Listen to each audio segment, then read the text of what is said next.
বাংলাদেশের রাজনীতির একটি দুর্ভাগ্যজনক দিক হলো স্বাধীনতা লাভের ৪৬ বছর পরও এই রাজনীতি সুষ্ঠু গণতান্ত্রিক ভিত্তির উপর প্রতিষ্ঠিত হতে পারেনি। ষড়যন্ত্র, গোপন তৎপরতা এই রাজনীতিতে লেগেই আছে।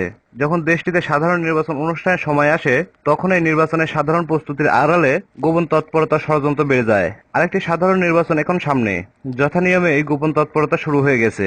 নির্বাচনের প্রস্তুতি নিচ্ছে আওয়ামী লীগের নেতৃত্বাধীন মহাজোট এবং বিএনপির নেতৃত্বাধীন জোটও। তাতে কারো কোনো আপত্তি থাকার কারণ নেই, বরং সমর্থন থাকবে। গণতন্ত্র রীতি অনুযায়ী প্রতিদ্বন্দ্বী দলগুলোর এই নির্বাচন প্রস্তুতি। কিন্তু এই প্রকাশ্য প্রস্তুতির আড়ালে যদি কোনো পক্ষের কোনো ধরনের গোপন অভিসন্ধি বা গোপন তৎপরতা খবর পাওয়া যায়, তাহলে তাকে দেশের রাজনীতির জন্য দুর্ভাগ্যজনক বলতে হবে। বেগম খালেদা জিয়া রবিবার লন্ডনে এসে পৌঁছান। তার সঙ্গে শিল্পপতি আব্দুল আওয়াল মিন্টু এবং তার ছেলে বিএনপির জাতীয় নির্বাহী কমিটির সদস্য তাবিথ আওয়ালেরও লন্ডনে আসার কথা। বলা হয়েছে, চোখ ও পায়ের চিকিৎসার জন্য বেগম জিয়া ৬ সপ্তাহ লন্ডনে অবস্থান করবেন। কিন্তু এই সফরের পিছনে রাজনৈতিক উদ্দেশ্যটাই যে বড়, তা তার সফর উপলক্ষ করে যুক্তরাজ্য বিএনপি যে বিরাট প্রচার অভিযান চালাচ্ছে তা দেখেই বোঝা যায়। এই প্রচার অভিযানে বলা হচ্ছে, বিএনপি নেত্রী লন্ডনে অবস্থানকালে বাংলাদেশি কমিউনিটির সঙ্গে কয়েকটি অনুষ্ঠানে অংশ নেবেন। তাছাড়া বিদেশি কূটনৈতিকদের সঙ্গেও একাধিক বৈঠকে বসবেন। লন্ডনের একটি বাংলা সাপ্তাহিক খবরে বলা হয়েছে, আগামী সাধারণ নির্বাচনকে কেন্দ্র করে বেগম জিয়ার এই সফর অত্যন্ত গুরুত্বপূর্ণ। লন্ডনে বসে পুত্র তারেক রহমানের সঙ্গে পরামর্শ করে সিদ্ধান্ত নেবেন তার দল নির্বাচনে যাবে কি যাবে না, এবং না গেলে সরকার বিরোধী আন্দোলনের রোডম্যাপ কি হবে। বিএনপি সূত্রে জানা যায়, নির্বাচনকালীন যে সহায়কের দাবি তারা জানিয়েছেন, অথচ তার রূপরেখা দিতে পারেননি। লন্ডনে মাতা পুত্র মিলে সেই রূপরেখা তৈরি করবেন, তারপর দেশে ফিরে সেই রূপরেখা ঘোষণা করবেন বেগম জিয়া। যদি সরকার নির্বাচনকালীন সহায়কের দাবি না মানে এবং বিএনপিকে আন্দোলনে যেতে হয়, তার ধরন ও প্রক্রিয়া কি হবে এবং এ সম্পর্কে আন্তর্জাতিক সমর্থন কতটুকু পাওয়া যাবে, তা নিয়ে লন্ডনের দলীয় বৈঠকে আলোচনা হবে।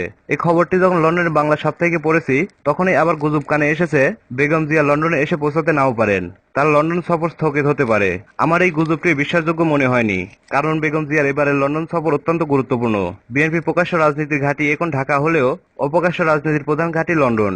দলের অন্যান্য শীর্ষ নেতার চাইতেও পুত্র এবং বিএনপির সিনিয়র ভাইস চেয়ারম্যান তারেক রহমানের পরামর্শ সিদ্ধান্ত দ্বারাই তিনি চালিত হন। তারেক রহমান সম্পর্কে নানা মহলের অভিযোগ, লন্ডনে তার প্রকাশ্য রাজনীতি হলো বিভিন্ন সময় সভা ডেকে জাতির জনক বঙ্গবন্ধু এবং স্বাধীনতা যুদ্ধের প্রয়াত নেতাদের সম্পর্কে কুৎসা প্রচার।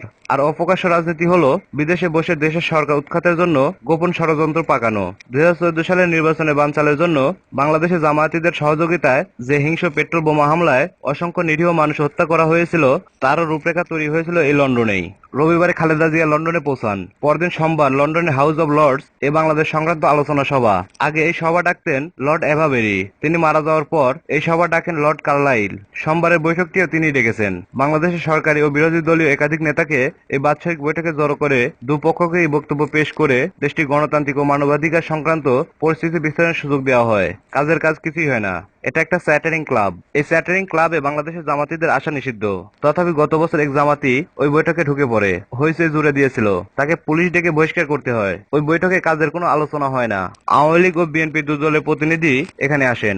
মনে হয় অত্যন্ত চতুরদের সঙ্গে এমনভাবে বৈঠক সাজানো হয় যাতে শেষ পর্যন্ত বিএনপিকে বাদীপক্ষ হিসেবে এবং আওয়ামী লীগকে আসামি পক্ষ হিসেবে দাঁড়াতে হয়। বিএনপি প্রতিনিধিরা আওয়ামী লীগ সরকারের বিরুদ্ধে সত্য মিথ্যা অভিযোগ দাঁড় করায়। আওয়ামী লীগের সরকারি প্রতিনিধিরা তার জবাব দিতে দিতেই জেরবার হন। লাভ হয় বিএনপির। একটি বিদেশি মঞ্চেও তারা প্রতি বছর আওয়ামী লীগ সরকারকে আসামি কাঠগড়ায় দাঁড় করাতে পারেন। এই গুরুত্বহীন চ্যাটারিং ক্লাবে আওয়ামী লীগ সরকার কেন প্রতি বছর হাজার হাজার পাউন্ড খরচ করে শীর্ষস্থানীয় প্রতিনিধি পাঠান তা আমার জানা নেই। এই সোমবারে বৈঠকে ৩ জন সরকারি দলীয় প্রতিনিধি থাকবেন, ডক্টর মশিউর রহমান, ডক্টর গওহর রিজভী ও ডক্টর দীপুমণি। এই বৈঠকে যোগ দিয়ে সরকারি টাকায় বিদেশ ভ্রমণ ছাড়া এরা কি করবেন তা আমার কাছে অবদ্ধ।